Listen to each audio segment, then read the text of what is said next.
Բարև ձեզ, սիրելի հայրենակիցներ, ուրախ եմ ձեզ ողջունել մայիսի 1-ին աշխատավորի օրի հետ կապված։ Մեր հանդիպման վայրը խորհրդանշական է, մենք գտնում ենք Արտաշատի Անիտեքս գործարանում, որը Հայաստանում արդյունաբերականացման լավ օրինակ է։ Առաջ այն արտադրանքը, որ այստեղ է արտադրվում այսօր, առաջ մեծի մասամբ ներմուծվում էր Թուրքիայի Հանրապետությունից։ Այսօր ամբողջ արտադրանքը գրեթե փակել է Հայաստանի պահանջարկի 50-60%-ը։ Եվ սա ցույց է տալիս, որ մենք ունենք փորձ այս օրինակով կառուցել հարյուրավոր արտադրություններ Հայաստանով մեկ եւ ապահովել աշխարհին, եւ որը վայել չէ, մերձի խնդիր ունեն։ Եվ այդպիսիները հազարավոր եւ տասնյակ հազարավոր են Հայաստանում։ Այս ծրագրով Ուժեղ Հայաստանը, Սամվել Կարապետյանը ստեղծելու է հիմնադրամ,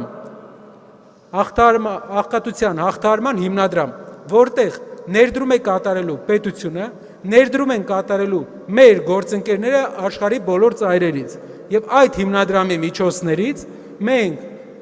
ապահովելու ենք ծայրեղ աղքատ ընտանիքների համար, ամսական 5 հոգանոց ընտանիքի համար 150,000 դրամի նպաստ, որպեսզի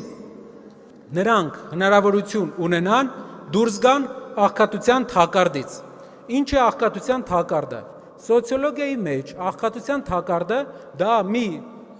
իրավիճակ է, երբ մարդը հայտնվելով աղքատության մեջ չի կարողանում ներդրում անել իր երեխայի կրթության մեջ, չի կարողանում ներդրում անել առողջապահության մեջ եւ երեխան չստանալով լավ կրթություն նույնպես հայտնվում է աղքատության մեջ։ Որպեսզի մենք կարողանանք հաղթահարենք աղքատությունը մեր երկրում, պետք է ծայրեղ աղքատների համար ստեղծենք բազային եկամուտ,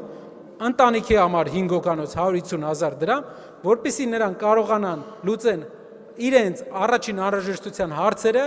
երեխայի բազային կրթության հարցերը նույնպես եւ դուրս գան աղքատությունից։ Սա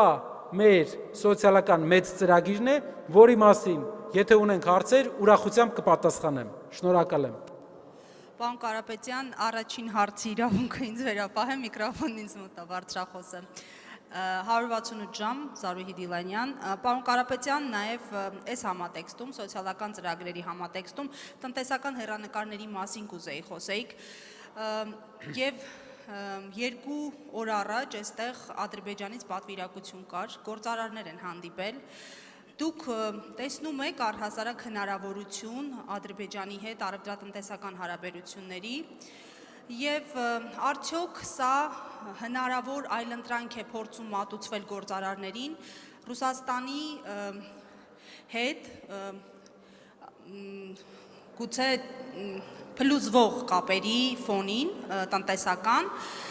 ու առհասարակ սրա հեռանկարը երկրորդ հարցադրումս երկրորդ օրակարգային հարցի մասին Գելափը ներկայացրեց վերջին թվերը ձեր ուժը 14.1% հնարավոր հաղթանակի հնարավորություն ունի, եթե հաջորդ կիրակի լինեն ընտրություններ եւ առաջատարը շարունակում է մնալ ԿՊ-ն նաեւ վարչական ռեսուրսի ներկայացմամբ։ Ինչպես եք գնահատում այս հարցումները, օբյեկտիվ են ձեզ համար թե ոչ, ձեզ մոտ ինչ տվյալներ են։ Եվ երրորդը Հայաստանում սպասվում է եվրոպական բարձրաստիճան պաշտոնյաների այց։ Ձեզ սովորաբար սիրում են հակադրել արևմուտքի հետ,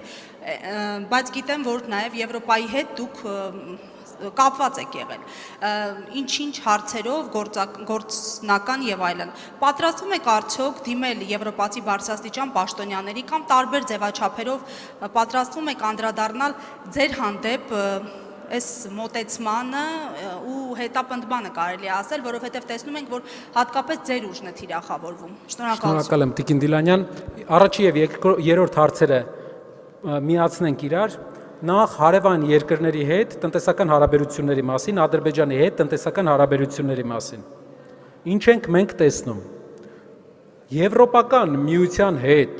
չզարգացնելով տնտեսական հարաբերությունները 8 տարվա ընթացքում մենք բնականից ունենալով աշխարհի ամենամեծ շուկաներից մեկին մուտք չենք կարողացել հնարավորություն ստեղծենք, որ ռուսական արտահանման չափ մենք գոնե Եվրոպա արտահանում ունենանք։ Ձեզ մի օրինակ բերեմ։ արտահանումը Ֆրանսիա այս կառավարության ժամանակ վերջի 8 տարիների ընթացքում անկում է ապրել 20%-ով։ Մինչդեռ Ֆրանսիայի եւ Ռուսաստանի միջև արտահանումների տարբերությունը Ռուսաստանը 400 անգամ ավելի շատ է Հայաստանից ապրանք գնում Ռուսաստան, քան Ֆրանսիա։ Եթե մենք ունենալով աշխարհի ամենամեծ շուկաներից մեկը, եվրոպական շուկաներից մեկը, մեր հետ երկարաժամկետ հարաբերությունների մեջ չենք կարողացել ստեղծել տնտեսական իրավիճակ, չեն կարողացել այս իշխանությունները, հավատացեք, յուրաքանչյուր երկրի հետ հարաբերությունը տնտեսական ի վատթարացում է գնալու, քանի որ նրանք չեն կարողանում օգտագործեն, աջակցեն արտադրություններին, աջակցեն հարյուրավոր, հազարավոր արտադրությունների ստեղծումը Հայաստանում եւ նոր արտահանում կազմակերպել այդ երկիր։ Մեր երկիրը գնորդ պետք է չլինի, մեր երկիրը վաճառող պետք է լինի։ Սա է տնտեսական մեր մոդելի եւ այսօրվա մոդելի տարբերությունը։ Այսօր Հայաստանը գնորդ է, Հայաստանը երկիր է, որ վարկ է վերցնում, արտագնա աշխատողներից գումար է ստանում եւ գնում է ապրանք։ Հետագայում Հայաստանը դառնալու է երկիր, որը արտադրում է, վաճառում է եւ մեծ գումարներ է վաստակում դրանից ու կարողանում է իր ժողովրդին լավ պահել։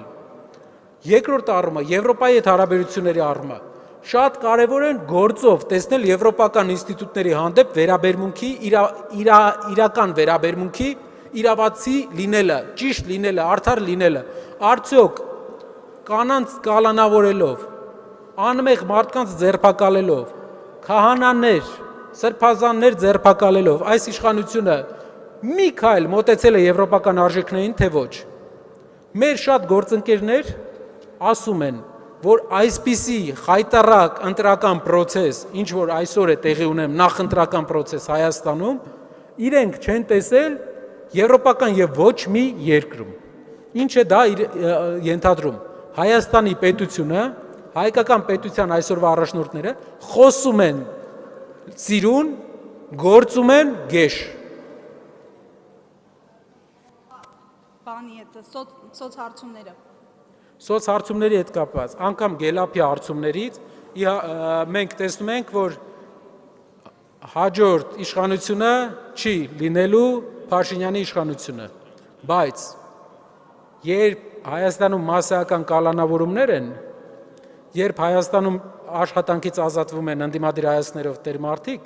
քիչ մարդիկ են հեռախոսով ասում, թե իրենք ընդդիմադիր հայացքներ ունեն։ Այդ իսկ պատճառով վստահ եղեք, մենք տեսնում ենք, որ լավ մասնակցության դեպքում ուժեղ կառավարության լինելու հնարավորությունը շատ մեծ է։ Շնորհակալ եմ։ Միշա Եթումյան, 21 TV